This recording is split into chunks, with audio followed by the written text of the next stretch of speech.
We're going to get Mr. Ben Ambers out here. Come on, give it to Ben as he comes on out here. Here's Ben. Somewhere.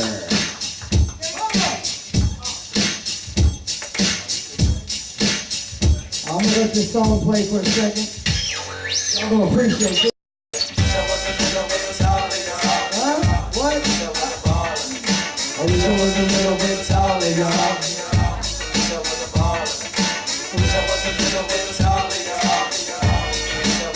Yeah, how many short jokes I've heard throughout my life? Yeah, I wish I was a little bit taller. I wish I was a baller. Tonight, my name is Ben. I want to thank George for letting me be a part of this. I want to thank my friends and family who came out to support me tonight. And as my cousin told me when he came in earlier, he said, "Wow, you're really performing." I thought probably you just collected all the money off the tickets and said, "Fuck y'all." Well, I mean, what could you have done? I'd have been like, "There's the joke." You were stupid enough to buy a ticket from me and think that I was actually going to show up and do something. I'm from South Louisville. How many South Enders we got? Oh my gosh. You know what really pisses me off on Facebook is when people say I'm from the South End, Valley Station. Let me give you some news, okay? Where's the camera at? Let's get this straight there, YouTubers and Facebookers. Valley Station is not the South End of Louisville, okay? It's the... What? It's the southernmost part of the map on Louisville. But when you get off the expressway at Taylor Boulevard, there's a big sign that says, "Welcome to South Louisville." That's the South End. What? Huh? However, we got a lot in common with the guys out in Valley Station. A lot of rednecks. Valley Station rednecks are motorheads. They like fixing cars, racing them out of Ohio Valley.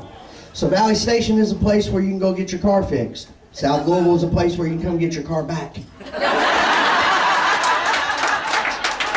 Because we will steal your shit.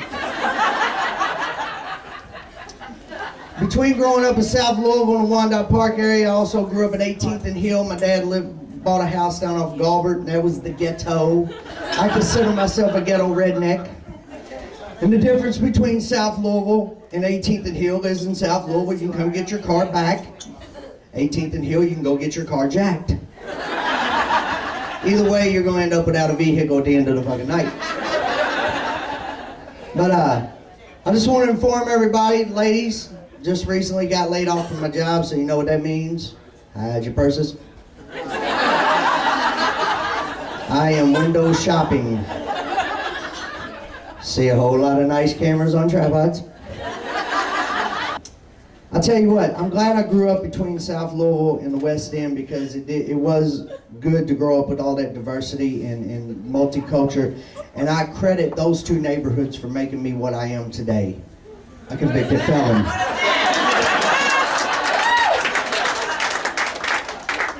Speaking of felonies, if anybody needs any legal advice, don't come to me. I am a failure.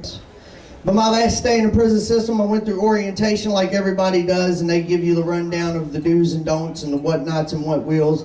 And this time they handed me a piece of paper, and I saved it just for a day like this. I guarantee you not another person in prison brought this home with them.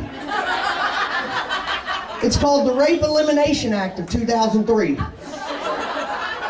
This pamphlet informs me as an inmate that if I am raped by another inmate or a staff member, that I have the right to press charges. And that that person will be prosecuted to the fullest extent of the law. Well, as the guy gave that little rundown of the pamphlet, when he got done, he says, "Are there any questions?" I immediately raised my hand. 3 or 4 people who knew me just shook their heads saying, "This has got to be interesting." And then he said, "Yes, sir." I said, "Do you mean to tell me that while here, if I'm raped, not only can I be a victim, I can become a snitch?" Which is the 2 worst things to be in a prison setting. You do not want to be known as a rape victim, nor a snitch, nor both of them at the same time. There's a couple things I didn't do while I was in prison. One was lift weights. Didn't lift weights, didn't work out. Everybody's like, come on, Ben, hit the weight pile, dog, get in shape for the girls when you. And I was like, you know what, I'm trying to see the shorter picture. Right now, I'm 5'5", 160 pounds. I can't fight worth a lick. The last thing I want to do is look attractive to other men. I'll go ahead and pass on. I'll keep the beer belly, never shave, never comb my hair, don't brush my teeth, and that'll keep them off of me. Another thing I didn't do in prison was gamble. The term losing your ass in there means a whole nother thing. When they say you better cover the spread, they mean it. You guys had me worried, and I remember my sister asked me, she said, what are you going to do if people approach you for sex when you go in? I mean, how are you going to handle that? And I said, I got that covered. And sure enough, the first night I was in that 100-man dorm and they locked that door and they got quiet in there, I waited for the opportune moment. I yelled out, does anybody know if they'll give you your HIV medicine while you're locked up?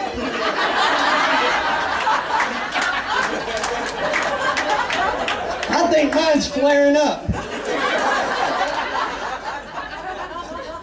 I seen people elbowing each other, backing up off of me. I'm like, yeah. That'll get them to leave me alone. Then this big-ass biker dude walks up and goes, hey, bub, they gave me mine. Me and you's gonna be friends. That is not how that was supposed to work. Remember when I was in there, I was watching a History Channel, that documentary, Gangland. They was talking about the Aryan Brotherhood in the prison system. And they was talking about when it started, you know, they just started as a gang for the whites and how racist they were. And then they started having people in prison for not doing what they said. And then they would have people outside of prison killed for not doing what they said. And I was sitting there and I was like, damn. And dude's like, well, you want to join the Aryan Brotherhood? I said, no, man, I can't even get nobody except a phone call from me.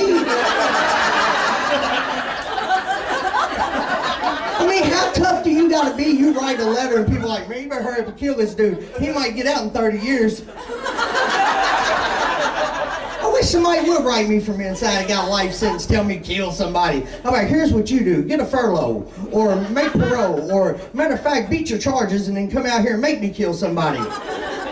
Then you read in the paper, his case got overturned and you're scared to death.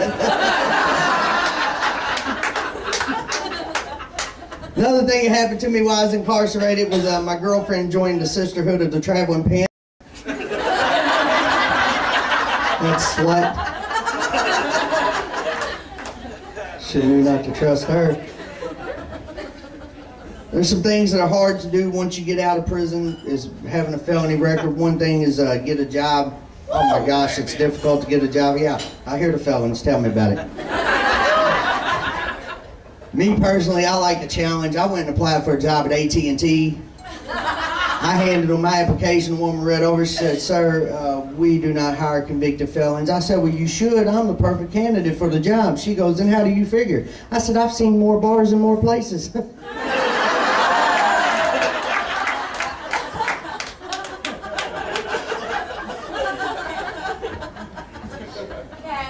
Another thing that's hard to do when you get out of prison is dating. Oh my gosh, first off, you gotta get used to dating women again. That's the first thing. That's a whole nother language.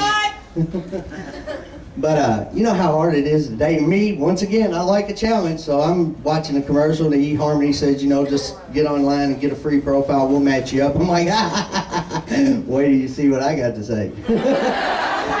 Let's see if you can match up a guy that's 38 years old, living at home with his mom, don't have a job, don't have a car, behind on child, ain't seen his kids 3 years, and got drug addiction. And they did it. They matched me up. That guy makes parole next week.